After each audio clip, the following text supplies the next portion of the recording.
This new concept of personhood that we arrived at in the last episode is fundamentally different from the American people. It is the beginning of a new project, the decolonial project, one that will resolve the inherent contradictions of the settler colonial project. And like the settler colonial project, the decolonial project advances in three stages. The first stage is the stage of recognition, rejection, and solidification. This is when the revolutionary proletariat of oppressed nations within the settler colonial framework recognize their mutual oppression and begin to come together. They do this by embracing this new personhood rooted in the class struggle and rejecting Americanism. In other words, the settler colonial nations' dominance of the lands, the economies, and the cultures of the oppressed. This new personhood unites these oppressed nationalities under a new banner, one of common liberation of the proletariat from settler colonialism and capitalist oppression. It rejects all false forms of liberation, reformism, gradualism, electoralism, pacifism, bourgeois intersectionality, assimilation, and apartheid. Through this process, the decolonial struggle becomes united as a revolutionary proletarian struggle. It doesn't gloss over the divisions of the working class, such as race, gender, sexual orientation, place of birth, and other identity features, but seeks to unite them in opposition to capitalism and settler colonialism, in other words, a proletarian intersectionality. The recognition of oppressive systems, the rejection of Americanism, and all false roads to liberation, as well as the solidification of disunited sectors of the working class into a singular revolutionary movement, is the first stage of the decolonization project. The theoretical framework best suited to lead the decolonial project is the highest stage of Marxism, Marxism-Leninism, Maoism, as it provides the model on how to achieve party unity with the masses, how to best analyze the contradictions within American society, how to quantify and explain the systems of oppression present within society, and how to apply this knowledge into practice that will advance the decolonial project. One may mistakenly assume the call for unity of the working class as a call for assimilation. This is an error, as assimilation requires the erasure of nationality. Class solidarity requires no such erasure. It concerns itself with building solidarity amongst the working class united against capitalism and settler colonialism. Class bonds go beyond nation, beyond gender, beyond identity, and strikes at the heart of material reality, production, and our relation to it. Cultures and nations remain within oppressed national identities, but they are also reborn with a new proletarian consciousness to replace bourgeois conceptions of national pride, one free of chauvinism, in which all oppressed nations are united in a common struggle against the settler colonial project. The first and primary stage of the decolonial project will require a tremendous amount of effort, communication, and engagement. Rather than confine ourselves to academic study circles and online cliques, inroads will have to be formed with the oppressed and displaced nations within the settler colonial framework. Careful examination must be made to the scope and scale of this national liberation project, and before any action is to be considered, there must be a thorough understanding of the historical and material conditions of each oppressed nation. The revolutionary working class of these oppressed nations must be rallied and emboldened to examine their national conditions through the theoretical lens of Maoism. Settler chauvinism must be combated within the revolutionary movement and occur in tandem with revolutionary line struggle against revisionism and reaction while constructing and maintaining a mass line. This methodology will weed out any vestiges of petty bourgeois intelligentsia and settler consciousness which the vanguard may contain. White/settler comrades must be made aware of their societal privilege, and non-white, indigenous, and displaced comrades must be emboldened to speak and take an active and dominant role in leadership and party functions. Care must also be taken to ensure, first and foremost, The line of the party remains revolutionary and proletarian, and the revolutionary line is maintained rather than allow the intrusion of revisionism, settler chauvinism, and bourgeois identity opportunism. We will discuss more about bourgeois identity opportunism in a future episode, but the important lesson here is that non-white revisionists may try to use their identity in an opportunistic way to silence revolutionary voices. This is a common method by which the revolutionary and decolonial project are silenced by the opposition. Class divisions are weaponized to suit the interest of the bourgeoisie rather than contextualized and directed towards combating the bourgeoisie. The second stage of the decolonial project is the stage of resistance and establishment. By necessity, the description of this stage must be left brief for reasons which should be obvious. For this reason, we will instead focus on the concept of a united new democratic front. This democratic front will be a series of mass organizations united under the party umbrella for the liberation of oppressed nationalities within the settler colonial system, with the goal of replacing the old settler colonial society with a series of new democratic states, where each oppressed nation will have the right to self-determination. The above-ground legal struggle will entail mass organizations of many varieties, from labor unions to organizations representing different oppressed identities, such as women's organizations, youth leagues, housing organizations, LGBT organizations, and organizations for all oppressed nationalities. These are examples of the constituents of this united new democratic front. This front will serve the revolution by agitation and direct action on a legal basis to challenge the bourgeois settler colonial state. This new democratic front will stand for the liberation of all oppressed nationalities under the settler colonial structure, and will therefore be a series of national democratic movements united into a single front of national liberation. The third stage is liberation and rebirth. This stage occurs when the old bourgeois settler colonial state has been removed and replaced with either a single new democratic state or a multitude of states which recognizes the equality and the right to self-determination for all oppressed nationalities under the previous structure, while also replacing the dictatorship of the bourgeoisie with the dictatorship of the proletariat. This liberation will occur as a dual liberation from the capitalist project and the settler colonial project, as both of these projects reinforce one another. This will begin the new democratic project and will occur in tandem with the continuance of the decolonial project. The borders will be redrawn. There will be a need to reform national consciousness imbued with proletarian consciousness to restore and rejuvenate the erasure of oppressed national identities under the settler colonial project. These new forms of national identity will be in continuity with the old ones, but will also rupture from them in the form of a new recognition of a common proletarian unity. Whether this unity manifests as a series of allied proletarian nation states or a union of proletarian people's republics under a single revolutionary banner is something only the future can show. Regardless of how this manifests, there will be not only an economic revolution, but a cultural revolution as well. The process of economic decolonization will see the means of production collectivized and nationalized under the collective ownership of the proletariat, and the apparatus of state power harnessed to combat bourgeois and settler colonial remnants. As with other socialist projects emerging out of colonial conditions, there may arise a need for capitalist elements within a new democratic formation in order to build the productive forces along socialist lines.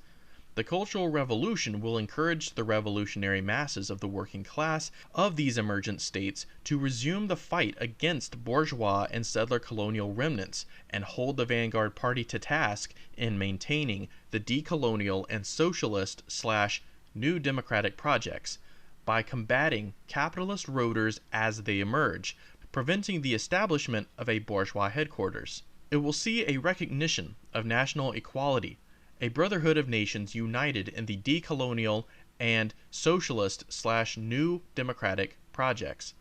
Some may ask the question of why these emergent nation states must be new democratic and eventually socialist. Wouldn't it be easier to advocate for a bourgeois democratic revolution led by the bourgeoisie rather than new democracy? The answer to this lies in the threat of neocolonialism to prey upon these fledgling states and overwhelm them. Bourgeois democratic revolutions of oppressed nationalities without a new democratic formation open themselves up for neocolonialism.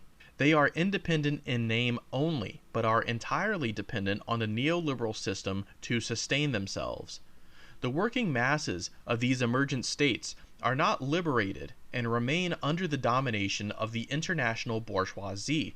Most likely, the international bourgeoisie are from the same settler colonial system they were previously fighting against. In this manner, the settler colonial project is re-established and the revolution never comes. This is why the decolonial revolution must also be continued into a proletarian revolution. The revolution for the liberation of oppressed nationalities must occur, with the further goal being the revolution for the liberation of the proletariat. As the new democratic project and decolonial project continue, it provides the foundation for the advancement of a wider socialist project to occur. At the current moment, it is unknown what this would look like if applied to the American condition. Would we see the entirety of the United States and its territories become liberated? Or would this liberation only be partial? The horizon of revolution has yet to emerge and illuminate the path forward to that extent, and it would be immature to speculate on the precise form this liberated North America would assume. But we can attempt to speculate based on past historical experiences. Socialist revolutions of the past have their origins in national liberation movements, such as Laos, Vietnam, Korea, and others. And the primary contradiction within these movements was the removal of the conditions of colonialism and imperialism. National liberation against settler colonialism is no different, as these movements will first need to remove the settler colonial system prior to the establishment of a socialist revolution. This takes the form of a bourgeois democratic revolution of a new type, a new democratic revolution, in which the national bourgeoisie are subordinate to the proletariat and are used as a means to an end to begin the construction of socialism. Within advanced and developed settler colonial countries, would there even be a need for new democracy? Most likely so. As the decolonial project advances, the settler bourgeoisie will most likely destroy and divest their holdings to avoid it falling into the hands of the decolonialists. This would necessitate a new democratic period, if nothing else, to rebuild infrastructure and train the proletariat to assume control over the means of production. Due to the higher level of development within the United States, the new democratic period wouldn't need to be a very long time. It may be a relatively brief period of consolidation occurring in tandem with a broader shift into a proletarian state, with a socialist base and superstructure. From this estimation, we can conclude a few things. First of all, the emergent society would not be the United States as we understand it today. It would be an entirely new country or a series of countries, each with a new national identity united in a common proletarian consciousness. The United States, a prison house of nations, would be washed away and replaced, just as the Russian Empire was washed away and the warlord states of China were washed away. Out of the ashes of revolution emerges a new society, with new contradictions to be overcome. This would mean new banners, new flags, new constitutions and forms of government, new economic models, new legal codes, new militaries, and new names for cities and regions. This is why it makes no sense for communists to uphold the banner of the settler colonialist United States. The flag itself is a symbol of the system we are fighting against. The chauvinists and right opportunists wish to create a new America, a United Socialist States of America. They might as well have argued in the time of Lenin for a United Socialist Russian Empire. If Marxists claim to reject settler colonialism and national chauvinism, as they should if they are to be considered true Marxists, they must also reject Americanism itself a manifestation of settler colonial consciousness, which is inherently chauvinistic. The confused calls for Marxists to uphold the Revolution of 1776 as the first step for an American socialist revolution ignores the fact that in order to have a proletarian revolution at all, the oppressed nationalities within the American prison house must be set free. To undergo a proletarian revolution within a settler colonial framework without this national liberation would be to create a socialist base within a settler colonial base and superstructure. As we previously discussed, the national identity of the American people is an artificial and bourgeois construct, but we must not mistake this artificiality to mean that communists should fail to deconstruct it. As artificial as it may be, the differentiation between settler and indigenous, settler and displaced, colonizer and colonized results in very tangible material conditions. These distinctions warrant a Marxist analysis in order to tease out the contradictions within these dialectics and devise a plan to overcome them. Many alarmists and reactionaries believe this contradiction would be overcome through a settler genocide and a displacement. This ignores a very simple fact. The overthrow of the settler colonial system would remove the hierarchy that exists between these two populations, and, because of this removal, the resolution of the antagonistic contradiction between the white/settler population and the indigenous/displaced population results in the erosion and disappearance of the settler identity. In other words, the distinguishing factors marking one as a settler would vanish. Whiteness as a concept would vanish. Just as with the overthrow of the dictatorship of the bourgeoisie and the establishment of the dictatorship of the proletariat through economic and cultural revolution results in the elimination of the bourgeoisie. This does not necessitate the physical elimination, the genocide of the white population, just as a proletarian revolution does not necessitate the mass murder of the bourgeoisie. The decolonial project and the socialist project reorients the white/settler population and the bourgeoisie into a new society which has removed their distinguishing characteristics, eliminating them as an identity and as a class, through the abolition of settler colonialism and capitalism. This doesn't take place immediately, however, and does necessitate cultural revolution in order to fully erode these concepts from the emergent society. To put all of the alarmists at ease, the white population will remain alive. It is white supremacy which will die, and along with it, the concept of whiteness as we understand it, whiteness as a product of racism. The bourgeoisie will cease to be the bourgeoisie. It is capitalism which will die. This is not to say the decolonial project or the new democratic revolution will be peaceful. Obviously, this is a naive assumption. All revolutions have violent elements, but the implication that they are genocidal campaigns is a false implication. For obvious reasons, we can't explore these implications further, but the important lesson to learn here is that the decolonial project does not necessitate a white genocide as the racial alarmist would have you believe. It is this mistaken belief which drives the white proletariat into the hands of the reactionaries and counter-revolutionaries. In order to construct a mass line, the vanguard will need to firmly counter this narrative to win over the revolutionary masses of the white proletariat. So thank you very much for watching. That is the end of this episode. Just to recap, we talked about the 3 stages of decolonization. The first stage being recognition, rejection, and solidification. The second stage being resistance and establishment, and the third stage being liberation and rebirth. We also speculated about what this decolonization would look like within the American condition and what it would not look like. Be sure to join us for the next episode, episode 16, where we talk about proletarian intersectionality. Be sure to let me know what you think in the comments down below. Be sure to like, comment, and subscribe and let me know your thoughts. And I'll catch you on the next episode. Denki Kang, out.